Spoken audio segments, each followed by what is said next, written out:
Hi guys, welcome to the channel, or back to the channel. Today we are going to try something. We've got no fuel left, so I'm going to try and do a real world comparison between cheap fuel and V-Power. So I'll get ASDA's fuel, supermarket fuel and V-Power fuel, and I'm going to try and compare the two. Another note is, this says like 3 miles because that's when my light come on, or my flashy shit to come on. That was 3 miles ago. So I reset it when the reserve comes on, not when you put fuel in. Reset it when the reserve comes on, because then it's at the same point in the tank, just more accurate, I think.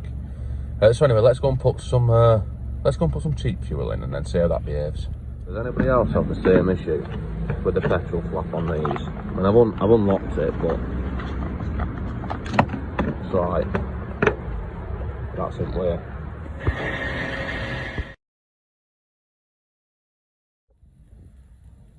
I've now been running on a gallon of ASDA fuel, proper gallon, 4.54 litres, not the US bullshit, for that many miles. Right, so I'm going to have a rethink. I'm going to do this a different way because lights just come on and we've only done 25 miles, but a lot of it I've been doing very short journeys compared to normal. So in the interest of fairness, I'm going to do it again. I'm going to start again. So I'm going to reset my trip. Wrong button. And at least now it's had some ASDA's fuel through it, because it had V-Power in it before. So now the ASDA's fuel that was in it has flushed the V-Power out, so now it's going to be just ASDA's fuel. And I'm going to put 2 gallon in, which is about a tenner's worth. And then I'm going to see how it behaves and how many miles I get. Right, so there we have it, 9.08 litres, 2 gallon of ASDA's finest, which gives us 3 bars.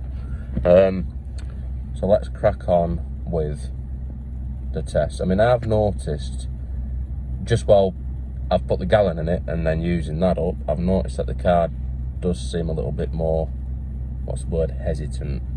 Tiny bit, only a tiny bit, probably won't show up on camera, but I'm going to see if I can film that anyway. So I'll go and see how it behaves from, say, 30 mile an hour in 4th gear, which is, you know, the kind of area where it seems to be worst. So I'll go and try that now. Right, I'll try and document the difference that I've noticed, which is sort of like when you change gear now, and then to get it into second and up the gears, you have to give it a bit more gas when you're changing gear and when you're setting off. It's really small and I don't think it will pick up, but say if I'm doing 30 miles an hour now and I'm in 4th gear, so 30 miles an hour, put my foot down. I mean, it's never going to be fast as it is. It's a fucking Citroen C1. But it does seem, like I say, a little bit less eager to do anything. So I'll do the same test. And I'll do some more tests, just because it's really exciting stuff. And then I'll do the same test when it's on V-Power. Right, so this is another place where it can be noticed on hill starts.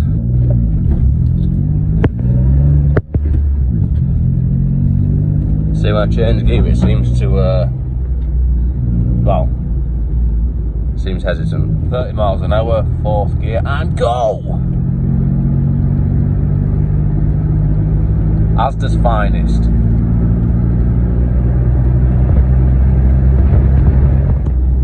.43 miles in, and we have lost 1 bar. This is pretty good. I just was getting flashed from behind on the nice dark motorway, and I've got no lights. This one isn't as easy to fix, so obviously you need tools to change the bulbs on these. So I've had to buy the finest quality Brooks Stone 8-inch combination pliers and some bulbs. They're not going to make it into my normal toolkit, I don't think. Yes.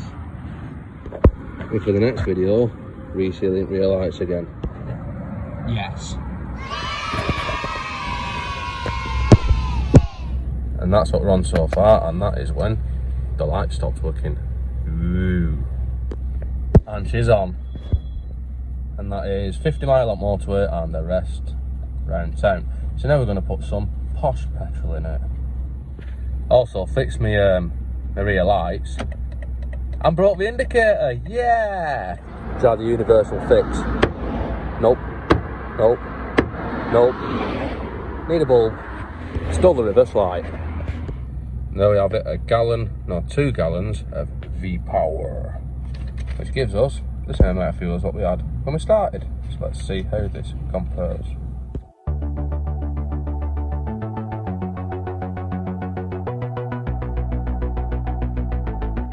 So far we're on 87.3 miles.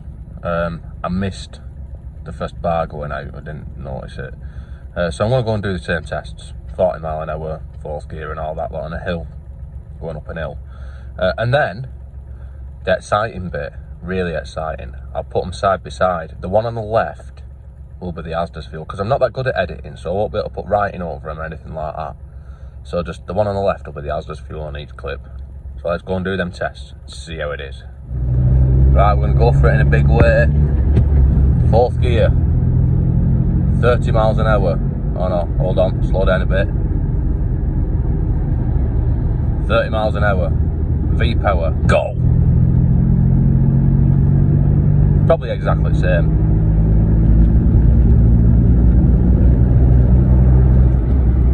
And again.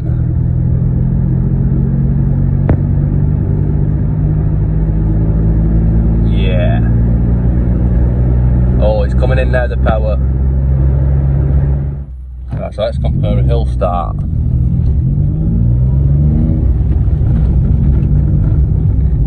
Oh, gotta stop. Try again.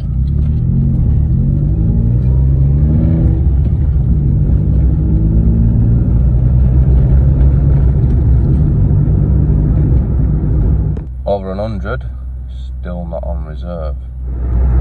She's just beat. Let's do some maths. Time to fill up. Anyway, conclusion time. The Shell, although I wouldn't say that it's faster, it is maybe a tiny bit, but not noticeable. The car's easy to drive. That's the main thing. It seems to tick over a little bit smoother and it's easy to drive. When you're changing gear and what have you, the difference being that if you're driving with Shell, or if you're driving with the ASDA's feels like the Shell, but with a fat passenger. That's the only way I can describe it. The car feels a bit heavier. And then some maths. We're using the level in the tank, as I've mentioned before, which isn't going to be entirely accurate. We're going to pretend that it is, for argument's sake. I mean, it's not, but we're going to pretend that it is. And we've got to do some maths. So, working out MPG-wise. Something else that I should mention is that with both fuels, I've done pretty much the same journeys. I've done a 55-mile trip on the motorway, and then the rest has been round town. So it's as close as it could reasonably be. So it's sort of like 55 miles motorway, and then the rest has been round town. So the ASDA did 98.8 miles, which is 49.4 miles to the gallon. The Shell did 106.2 miles, which is 53.1 miles to the gallon. However, the price difference more than compensates for that. The Shell cost $12.35 for 2 gallon, which works out at 11.6p a mile. And the ASDA only cost £9.96, which works out at, I think it was 10.1 pence per mile. So it's cheaper, but the car is worse to drive. So I'll finish on the bit that everybody's been waiting for, the exciting bit, really exciting. It's the negligible acceleration comparison from 30 mile an hour in 4th gear in a 1 litre Citroen C1 ASDA fuel versus V-Power. And I'll leave you with that now and just soak it in, just take it in. It's beautiful.